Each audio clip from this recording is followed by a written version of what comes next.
At kumusta na po kayo dyan? Sana okay lang, no? Mag-iingat po palagi. Okay. So, ang nakakita nyo ngayon ay itong windmill. Papakita natin mamaya pag nabuo na kung bakit ito tinawag na windmill. No? Okay, so buuin na natin. So, gawa tayo ng cross. So, pag inano mo ba, mas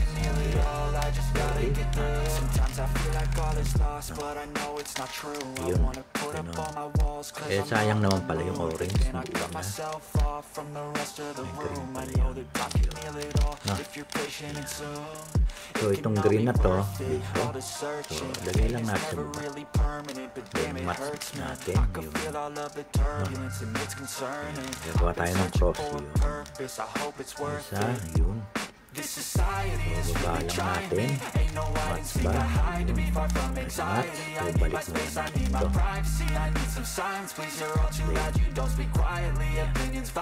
Yan ang cross. So, hindi kasama ito. Then, lagay natin sa ilalim. Sa top, ayun yung blue. So, okay. Tapat mo lang sa blue. Pag hindi nag-match, lagpas mo na lang doon. Kaysa bumalik ka pa. Ganun din. So, balik mo uli siya doon sa pwesto niya. Pag nag-match, okay. Pag hindi, lagpas. Then, back down. Okay, ganun lang pag ano niya. Ito pwede namang kaliwa gamitin. Ito naman yun. Wala namang rules to eh. Importante mabuo. Hindi ko nga nabuo yung kanina. Hindi ko mabuo mga karubits kasi sa tagal na hindi ko nakuha. May ano din kasi ito eh. May mga mumu din eh. No? May mga senaryo. Ayun, pag matagal na. Puro 3x3 kasi ito eh. Ito kasi yung mga tawag ko dito, mga exotic. Pagkanan. Nakalimutan ko na yan.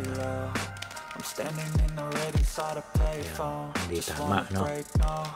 Pag ang tulis yan. Minsan nandun sa baba yan. Kala mo lang pantay, pero hindi, no? Dumulalim. Nasa taas, pag nasa taas, no? Kanan mo iiwas. Kasi nung sa kaliwa natin iiwas, hindi siya tumama. Ngayon tumama. No? Dito mo ngayon sa lalagay para insert dito. So, tatapat mo lang mabuti kasi ang hirap iikot.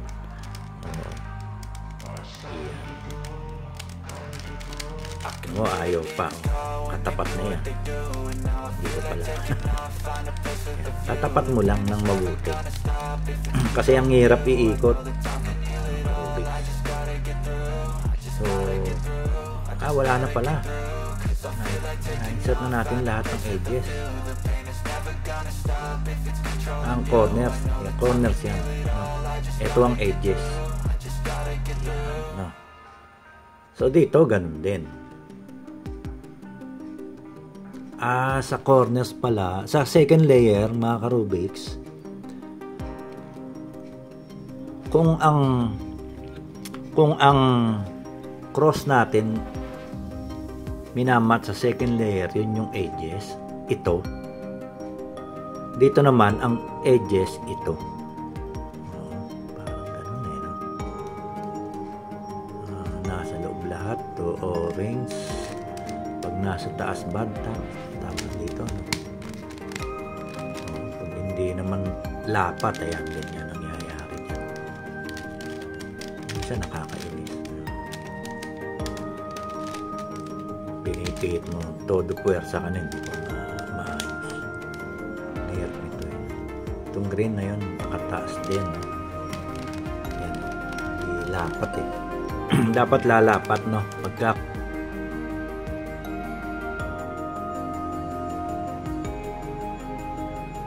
yan, no?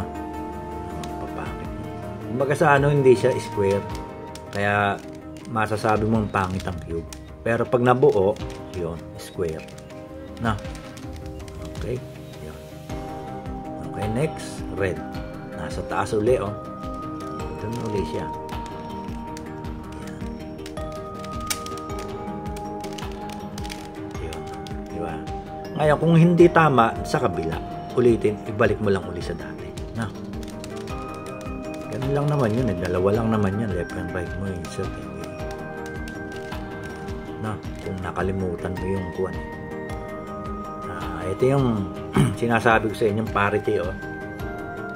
Diba? Wala. wala. Dahil nakabaliktad lahat. Wala.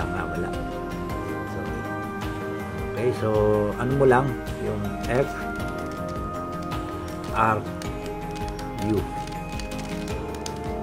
R prime U prime F prime. Kakaroon ka ng L shape, lagay mo doon. Parang yung sa 3x3, ganun lang pagbuo nito. Kaso kung minsan may lumalabas ditong mga senaryo. Ito yata yun. Sa dalawa, alin dyan, no? Hindi ko nga na-solve. Bira. Kasi sa tagal na, no? F, R, U, R prime, U prime, F prime. Di ba nagkaroon ka ng bar? Ulitin mo lang uli. F, R, U, R, U, R prime, U prime, F prime. Yun. Kakaroon ko ngayon ng cross. Ayan. Ngayon sa cross ba, match na? Ayun, natsambahan naman natin. Natsambahan natin. Na nag-match ang cross. So, corners na tayo. Yan yung pinaka-corners niya. Oo, pwede nga rin palang tawaging edge to. Edges. Yan mga yan. Na. Okay, so walang match corner, mga ka-Rubiks, no? Dahil orange, blue, red, green, baliktad, no? Pwede yung apply yun. E-perm, pwede kang apply. Itong dalawa, ito at saka ito, magpapalit doon. Pero baka magkaroon ng ng mumu, eh. Huwag na. Ganito na lang. Kahit saan kayo dyan mag-paste. Ito yung pe-paste mo. Kasi ganyan ang pihit niyan, no? Mimili ka lang, no? Red, blue, orange, green. Kung anong gusto mo, no? Okay, orange tayo. Ayan, no? Okay, ang algorithms, U, R, U prime, L prime, U, R prime, U prime, L.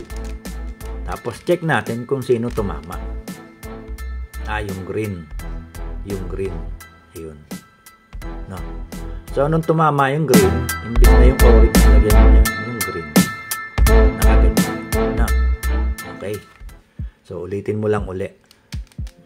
U, R, U prime, L prime, U, R prime, U prime, L. Nag-match ba? Hindi. Isa pa.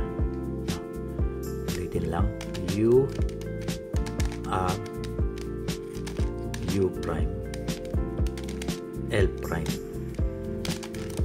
U, R prime, U prime, L. Nag-match ba? Nag-match. Baliktad nga lang tong dalawa. So, ang gagawin mo lang pag baliktad, no? Ito lang. R prime, D prime, R, D. R prime, D prime, R, D. Tumama. Ito naman. Ayan. Paulit-ulit lang, no? R prime, D prime, R, D. R prime, D prime, R, D. Naswerte naman wala tayong mga parity, no? O, yung tinatawag na problem. Ang hirap din naman isolve pagka tagal ka nang na-stuck. Diba yan? nabuo, ayan. Ngayon, di okay na, no? Ngayon, bakit tinawag na windmill? Ayan. Iikot natin to para makita nyo. Kahit naman yan, pwede. Pangit dun. Ito na lang. Ayan. Ayan. O, di ba parang windmill? Ayan siya. Na. O, kabilaan yan. Ayan. So, gawa natin ng thumbnail. Na simple lang. Kailangan nakatayo no? Ayan. Okay, so yun lang muna mga Karubiks. At maraming po salamat sa inyong lahat at sa mga walang sawang suporta nyo, no? At mag-iingat po palagi. Bye-bye!